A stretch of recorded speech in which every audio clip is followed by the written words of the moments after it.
Soy Roberto Tobar Gaitán y para mí es un verdadero placer acompañarlos en esta noche de cuentos o cuentos de la noche.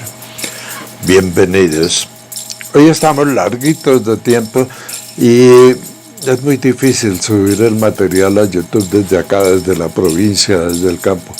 Hay videos que se demoran hasta 4, 5 y 6 horas subiendo. Entonces vamos a hacerlos más resumiditos para que el tiempo de subida sea menor. Espero que estén bien, que hayan pasado un buen fin de semana, en lo posible. Y hoy estamos aquí para... Perdón, creí que la luz estaba prendida, entonces comienza a molestar. Estamos aquí, repito, para entretenernos un poco en estas noches largas de encierro que para muchos, incluso para mí, es difícil. Pero bueno, aquí estamos, gozamos de buena salud y vamos con los temas. En un programa anterior tratamos el tema de unos ovnis por allá en Brasil, en los años 77. Se vieron más de 500 naves y hubo el escándalo, hubo heridos, hubo personas que quedaron con marcas, hubo otros muertos. Y al final de la historia, Juan Jesús Vallejo, quien también nos acompañará hoy, nos contó algo de que se habían escuchado historias de que los ovnis o los objetos esos se habían visto hacia el área, la frontera de Colombia con Brasil, por allá en Mitú, en el Baupés. Indagando, buscando en mis libretas de notas que resumen casi 18 años de trabajo de campo, encontré una historia, un cuento que me contaron por allá, en los bosques, en las selvas de Mitú, hace ya varios años cuando producía Paz Verde. Allí encontré un viejito simpático, buena gente, que le gustaba mucho el guarapo. Y este viejito me contó una experiencia extraña que había tenido en su casa. Una experiencia extraña que había ocurrido cuando él recién llegaba a el territorio selvático de Mitú, cuando era colono, se inició como colono. Los colonos llegaban, tomaban posesión de la tierra, reclamaban las mejoras y obtenían la titulación. No sé si ahora eso es igual. Bueno, él llegó allá y tuvo una experiencia extraña, pero lo curioso de esta experiencia es que a él no le importaron los ovnis. Pasó algo dentro del avistamiento o el encuentro con estos bichos y a él eso no le importó, no le importó. Él estaba interesado por otras cosas. Dentro del video van a escuchar una mala palabra, pero la puse textualmente como él la expresó, porque nos da idea de cuál era la percepción que él tenía alrededor de un fenómeno que desconocía y que lo alarmó mucho. A él no le importaron los ovnis. Escuchemos esta historia por allá, un poco más lejos de la ciudad de Mitú.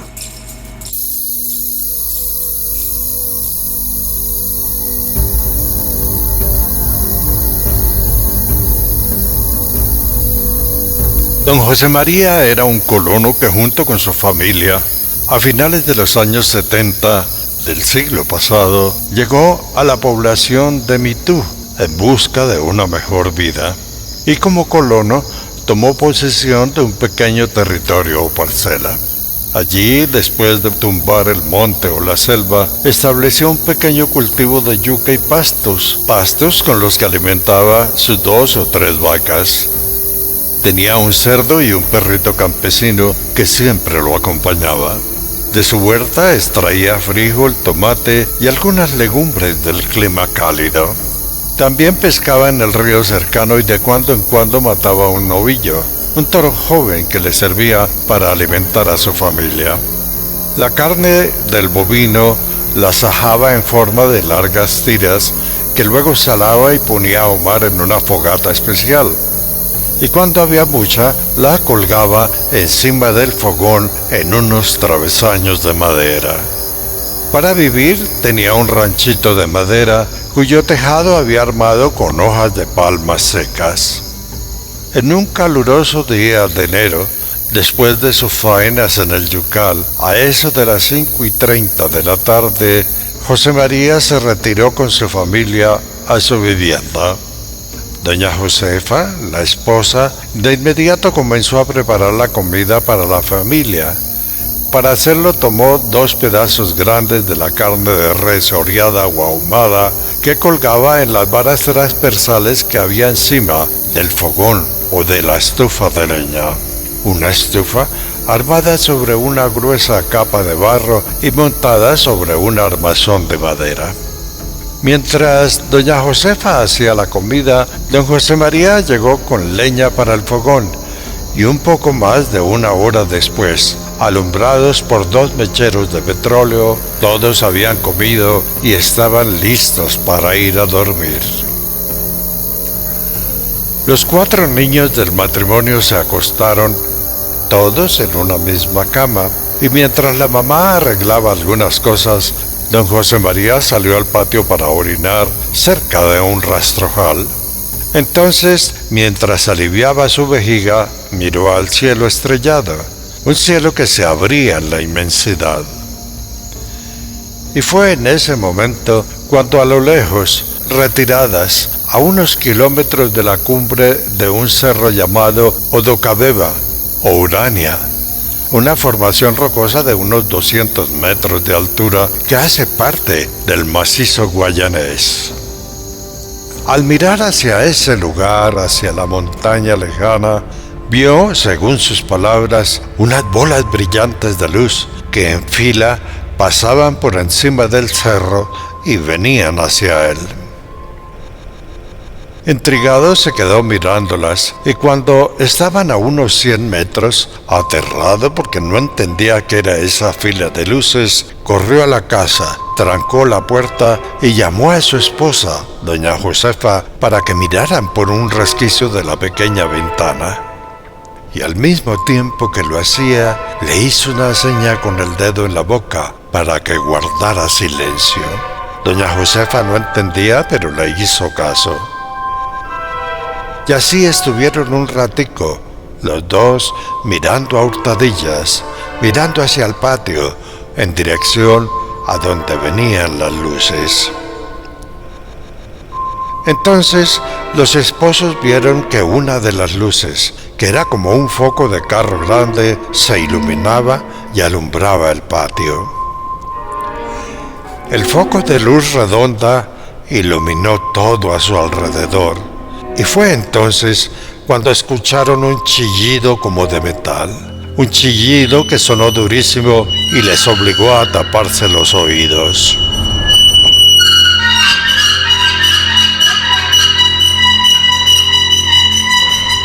Tratando de superar el agudo sonido, don José María vio a su perro revolcándose en el patio y con sus 2 paticas delanteras moviéndolas en su cabeza como si tratara de taparse los oídos. Luego, los 2 esposos también terminaron acurrucados en el piso por causa del atroz sonido. Los niños despertaron y de inmediato en su camastro se taparon los oídos con rostro de dolor.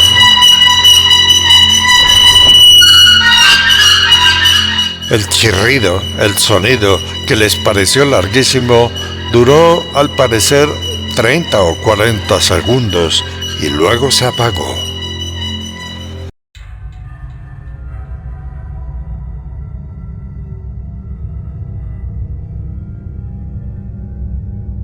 Recuperándose de la terrible molestia y aún con los oídos zumbando, don José María corrió hacia donde estaban sus niños y allí los abrazó.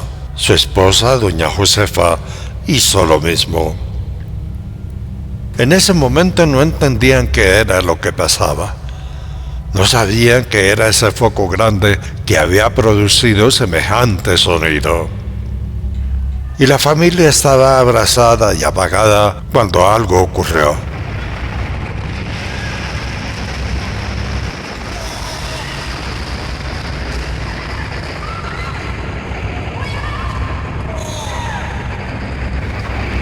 La casa comenzó a vibrar.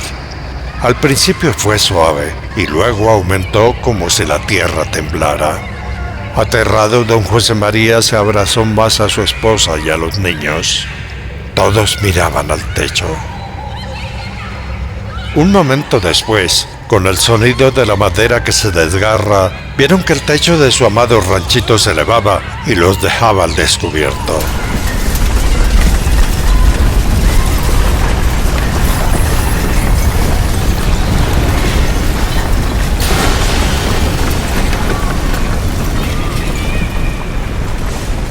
Los temblores cesaron y la familia vio la bola de luz de unos 2 metros de ancho suspendida arriba de la casa, encima de ellos.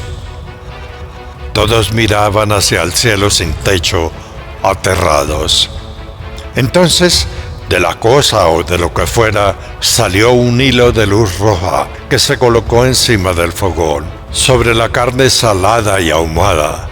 La carne que colgaba en tiras suspendidas sobre unas varas. Luego, el hilo de luz, según palabras de don José, se puso grueso como un tronco, como el tronco de un árbol, y después, de un fogonazo, de una chispa, la carne desapareció. La carne salada y ahumada se esfumó. Hecho esto, la cosa se fue, y aterrados, don José, su esposa y los niños quedaron mirando hacia arriba, hacia el cielo que se había descubierto al desaparecer el techo de la casa.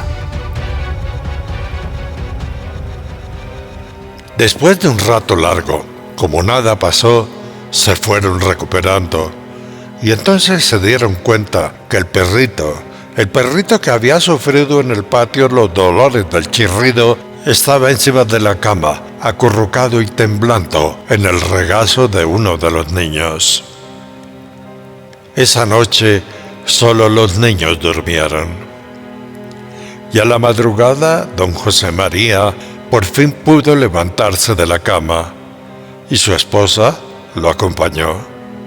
Entonces fueron al fogón y vieron que de la carne salada y ahumada solo quedaron las varas.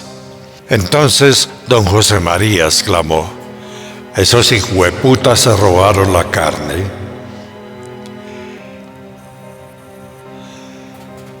Cuando por fin, ya con las primeras luces del sol, salieron al patio, el perrito no salió. Y allí los esposos vieron que el techo de la casa estaba tirado en el piso y muy despedazado.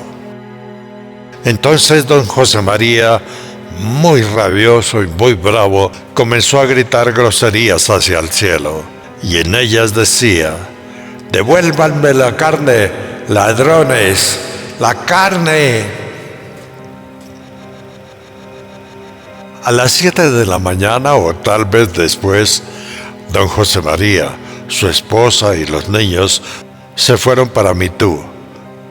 A finales de los años 70 del siglo pasado, Mitú estaba poblado por una gran mayoría indígena y colonos venidos de otras partes del país.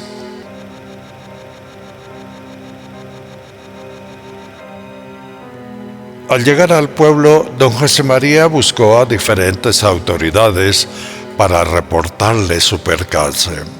A todos les decía que una bola de luz le había robado la carne y que le había desbaratado el techo.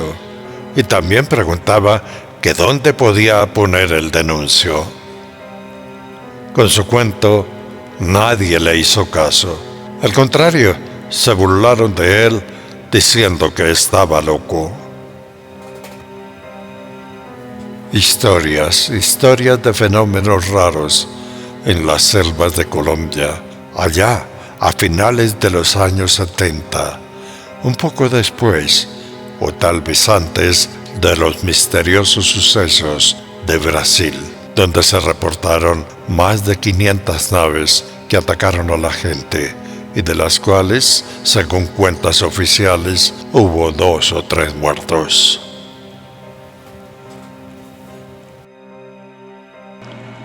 Al personaje le importó muy poco las luces, ustedes ya se dieron cuenta. Él lo que quería era demandar a los objetos, a los ovnis, porque se le habían roto el techo de la casa, pero principalmente, y lo que más lo molestó, es que se hubieran robado la carne. ¿Para qué se robaron la carne? Yo no tengo ni la más mínima idea. Pero él aseguraba que sí, que se robaron la carne. Y uno dice, pero ¿cómo semejantes bichos con toda esa tecnología mandan un rayo y se roban la carne? Pues según él, así es. Y hay que dejar hablar y escuchar. No me vayan a preguntar por qué se robaron la carne, porque no tengo ni idea, de una vez lo digo. Bueno, Juan Jesús Vallejo, quien ahora está en Caracol, está trabajando allí, me contó, lo llamé, después de que me contó la historia de Brasil, lo llamé y le dije, hermano, ¿por qué no me ha ampliado un poquitico el tema de Me Too? Y de cómo hubo algunos datos que se relacionaban con Me Too. Y él me dio la siguiente respuesta. Hola a todos, ¿cómo estáis? Sabéis que me fascina investigar todo lo que tiene que ver con los ovnis. Pensar que realmente no estamos solos. Lo que pasa es que el fenómeno ovni es tremendamente complejo. Y tenemos una visión sesgada en el sentido de que investigamos casos, pero no podemos saber a nivel global qué hay detrás de eso, ¿vale? Le contaba el otro día a don Roberto Tobar que hay una historia que me obsesionó, que es una que sucedió en la isla de Colares en 1977. Los ovnis son tan reales que ya no es que son lucecitas que se ven en el cielo. Por desgracia, algunos ovnis matan.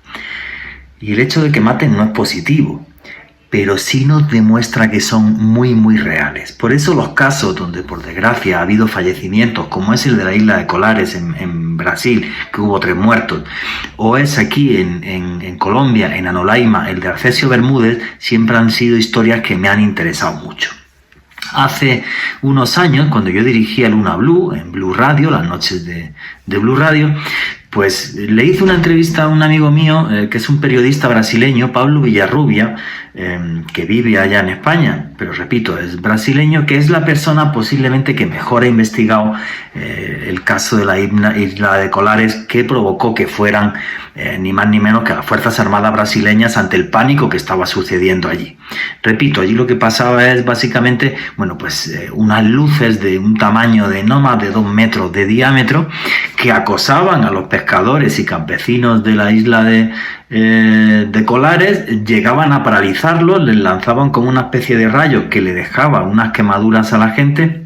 Y luego, en las investigaciones que se hacían por parte de los médicos de la zona, sobre todo Guerín Cedade, que es una médico que vivió allí, que fue incluso testigo, lo que demostraban es que esta gente le bajaba el nivel en los glóbulos rojos. Bueno, pues hablando con Pablo Villarrubia, que repito, es este amigo periodista, que es el que mejor ha investigado el tema, por cierto, que es todo un aventurero, me dijo que él estuvo en Colares, salió de Colares hacia el norte y que en diferentes lugares de la selva con tribus indígenas siguió investigando el fenómeno.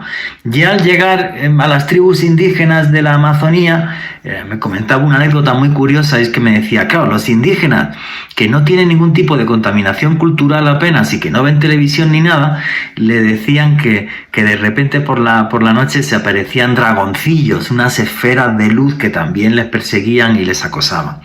Y en aquella investigación Pablo me dijo, oye, pues yo llegué hasta la frontera con Colombia, siguiendo la ruta de esas luces, y en vivo en el programa me dijo, oye, pues yo tengo aquí el mapa de Colombia y el de Brasil, y resulta que justo la primera ciudad a la que tendría que haber ido si me hubiera quedado plata para seguir investigando es Mitú, que es la capital del Baupés, si mal no creo, si no don Roberto me corregirá.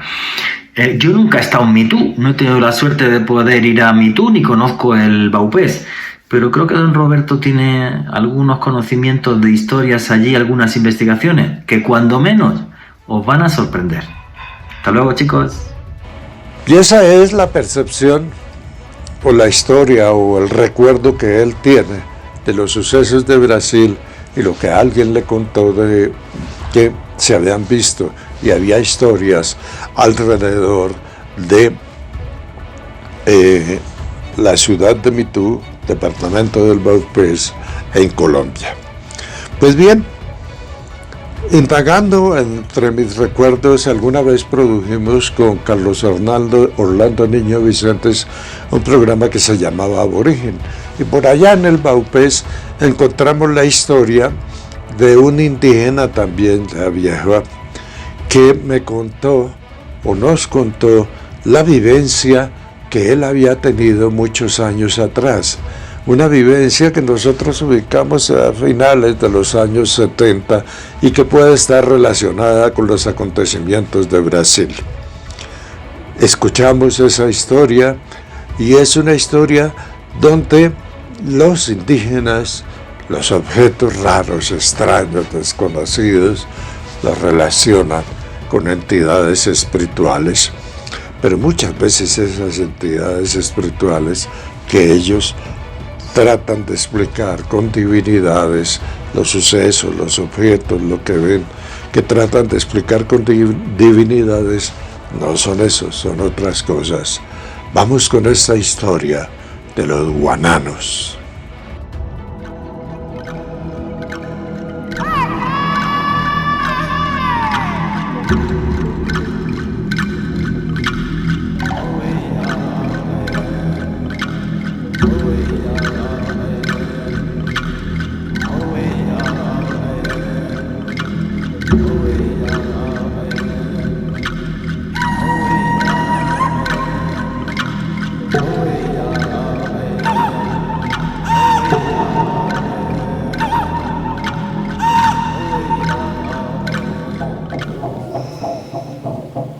Mitú, departamento del Baupés, en Colombia. Los sucesos de esta segunda parte de la historia ocurrieron en un área selvática e indígena, en el territorio del pueblo ancestral guanano, un territorio ubicado en cercanías de la frontera con Brasil. En este relato, la fecha se ubica entre el año 1978 y 1979. Un día de fecha olvidada, a don Cuiró, a quien curiosamente llamaban Miranda, y lo llamaban así en recuerdo de un viejo gamonal cauchero que años atrás los obligaba a extraer caucho de la selva. A don Cuiró le decían así, Miranda, porque sus grandes ojos lo miraban todo. Él todo lo criticaba y sin que se lo pidieran, espiaba el trabajo y la vida de los demás. Miranda. Eran tiempos de verano. Y un día, Miranda salió a cazar en el atardecer. Iba armado con su larga cerbatana y una aljaba hecha con una cánula de guadua, en cuyo interior había dardos envenenados.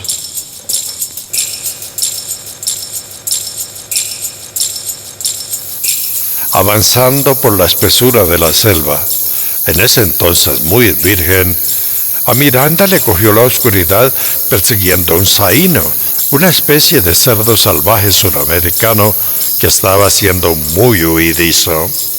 Y el zaino o cerdo salvaje era una buena presa que Miranda seguía con la ayuda de su facilidad natural para ver de noche.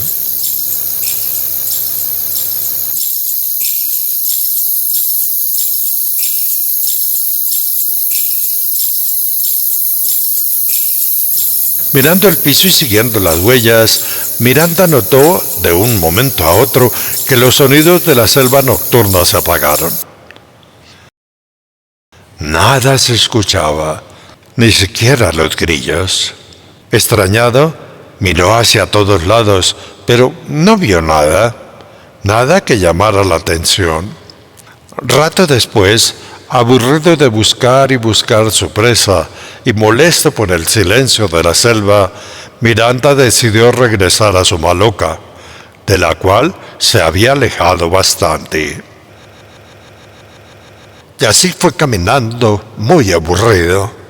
Entonces, al llegar a un claro de la selva, sintió un gran sonido que chillaba encima de él. El sonido, o el chillido, según sus palabras, fue tan duro que él cayó de inmediato al piso, sin alcanzar a mirar hacia arriba.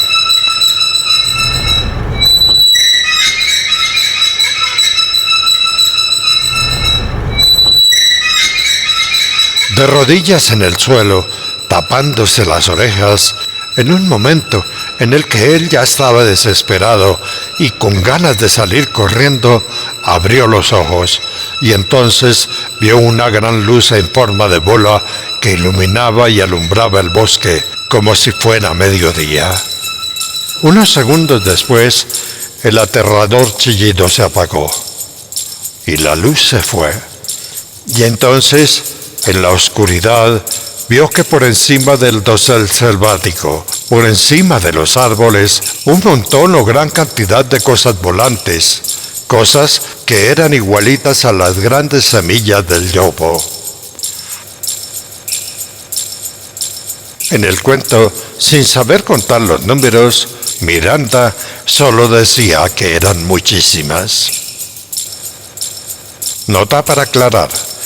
El yopo es un gran árbol que se ubica en gran parte de la selva amazónica y cuyas semillas tienen forma de lentejas grandes y negras.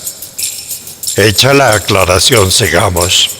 Lo que él veía como semillas de yopo grandes expedían una luz que los rodeaba y ellos, todo ese montón de yopos volantes, pasaban por encima de la selva en completo silencio. Entonces, Miranda, aterrado por la visión, echó a correr por la selva, y como por causa de la gran luz perdió su adaptación a la oscuridad, constantemente se caía. Al fin llegó a la maloca, todo herido y cortado por los golpes. Y allí, dando alaridos, despertó a sus camaradas guananos. Y entonces, él muy agitado, les contó que había visto a Camus, volando en el cielo. Todos se rieron y se volvieron a dormir. Aclaración final. Camus en la mitología guanano o guanana es un ser espiritual parecido a un ángel, un mediador entre los seres sagrados, la naturaleza selvática y los indígenas. Un ángel. Bueno, y al final de este cuento, según lo contado por Miranda, ocurrió muchos años después, nadie le entendió su vivencia. Y desde esa época, pocas veces la contaba. Historias de lo profundo de la selva colombiana. Historias que nadie cree y que también se han perdido en el tiempo.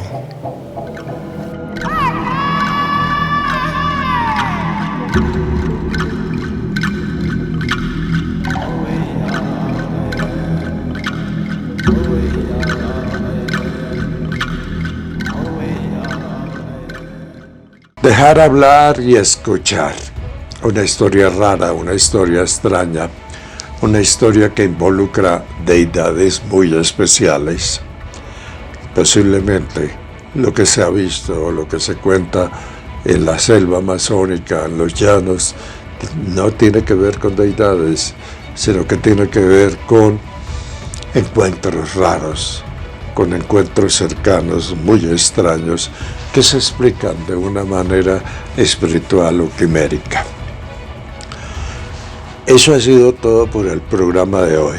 Les decía que Juan Jesús Vallejo comenzó a trabajar en Caracol y nos mandó una invitación muy especial para que ustedes escuchen su programa radial.